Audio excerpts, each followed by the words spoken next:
Hello everyone, welcome back to the channel. Today we're going to explore a remarkable moment in modern warfare, how a relatively inexpensive drone, reportedly costing around $500, succeeded in destroying what some describe as a multi-million-dollar Russian fortress. This isn't just a clash of weapons, it's a clash of innovation, economics, and strategy.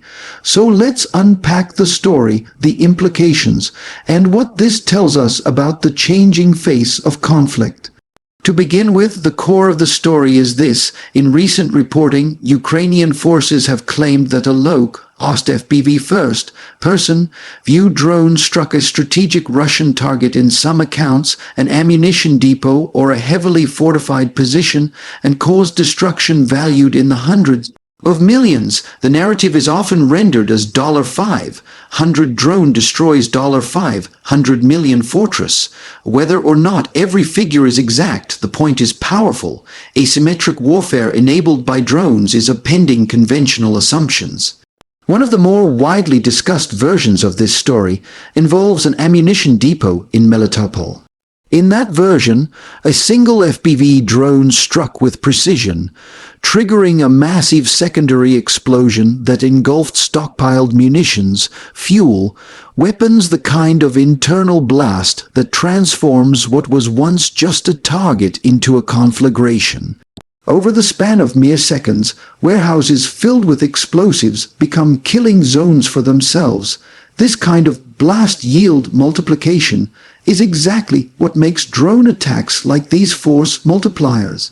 Although direct independent verification of an exact $500 million figure is elusive, the dramatic contrast between input cost and output damage is the point that resonates widely.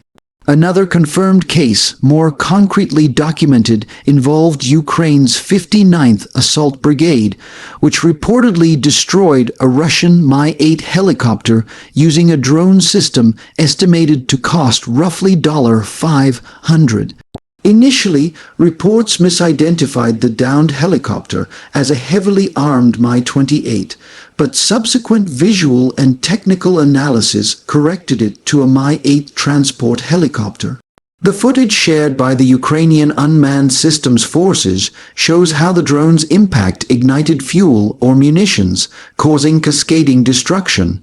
Euromaidan Press in that more modest but similar dynamic. A low-cost strike asset disabled a high-value military system. So why is this significant? First, it reshapes the cost per target calculus. Traditional strike assets, jets, missiles, bombs carry enormous development, operation, and maintenance costs. If a $500 drone can destroy a helicopter, missile system, or ammunition depot, the balance begins to shift. And because drones are small, harder to detect, and can swarm in, they increase the cost and complexity for the defender to counter them. Second, it speaks to how innovation works in wartime. Ukraine doesn't have the industrial base of the Russian Federation. It doesn't outproduce Russia in every domain, but it doesn't need to in certain niches, especially unmanned systems. Ukraine has become highly creative. By focusing on modular design, open-source electronics, commercially available parts, and leveraging volunteer tech communities, they scale innovation rapidly. The FPV drone that struck the Mi-8 is emblematic of this blend of engineering agility, tactical need, and battlefield creativity. Third, there's deterrence and signaling built into these strikes. When Ukraine can threaten critical Russian assets deep behind the lines at a fraction of the cost, it forces Russia to stretch its defenses further, reduce force concentration, invest in counter-drone systems, and perhaps hesitate in deploying assets. It's not just the physical destruction, but the psychological and strategic pressure such strikes impose. Of course, we have to navigate caveats whenever media or social media frames something as $500 destroys $500 million. There's a possibility of exaggeration, overclaiming, or simplified narratives. War is complex, and verifying exact damage valuations is difficult. The fortressy concept might refer to a heavily fortified installation, but often the true effect is amplified by stored explosives or fuel. In many of these cases, it's the chain reaction inside the target that turns a moderate hit into a massive blast. Also, defenders learn quickly. Russia, aware of these asymmetrical threats, has begun deploying electronic warfare, jamming, drone, killer systems, layered air defense, tripwire sensors, and counter-FPV measures. In some sectors, cheap drones are intercepted or degraded before they reach high-value sites. The evolving cat and mouse game is part of the larger story. Another illustration is Operation Spiderweb, a covert Ukrainian drone strike in June 2025 targeting Russian air bases across 5 regions. In that operation, over 117 drones were deployed, striking bombers, command aircraft, and airbases deep inside Russia. Satellite images later confirmed damage or destruction to multiple Russian aircraft, some strategic bombers.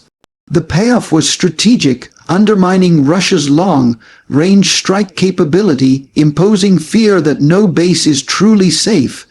That kind of reach is a next-level demonstration of drone power, though it involves scale, coordination, and preposition systems rather than just a lone $500 drone.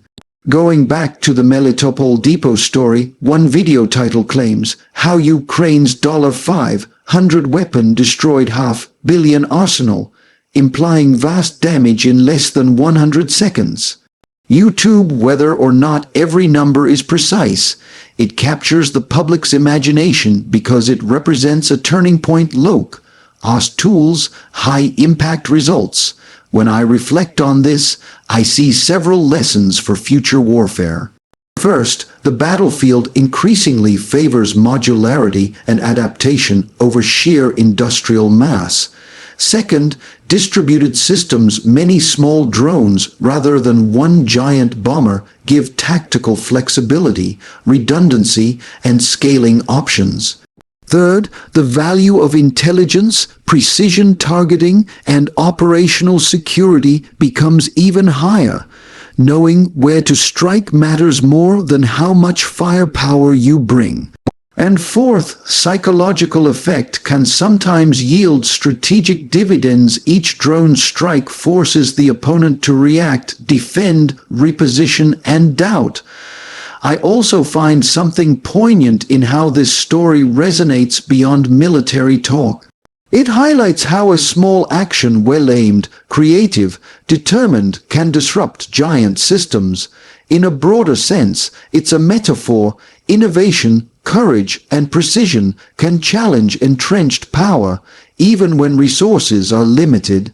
To the skeptics, I acknowledge, yes, there are exaggerations, propaganda layers, and the fog of war. We should always question the numbers, seek independent verification, and see multiple sources. But even after accounting for inflation in the story, the core truth remains compelling. Drones, even cheap ones, can do serious damage in modern warfare, and that changes the rules. Let me offer a summary of what this means going forward. 1. Small drones are no longer toys, they are real combat multipliers. 2. Defense forces must rethink protection, they must guard not just high-value fronts, but backline bases, supply depots, airfields, and munitions dumps. 3. Innovation under constraints using off-the-shelf components, smart engineering, remote pilots becomes one of the most critical assets in war. 4. Narratives matter. The psychological shock of David beats Goliath reinforces morale, domestic support, and global perception.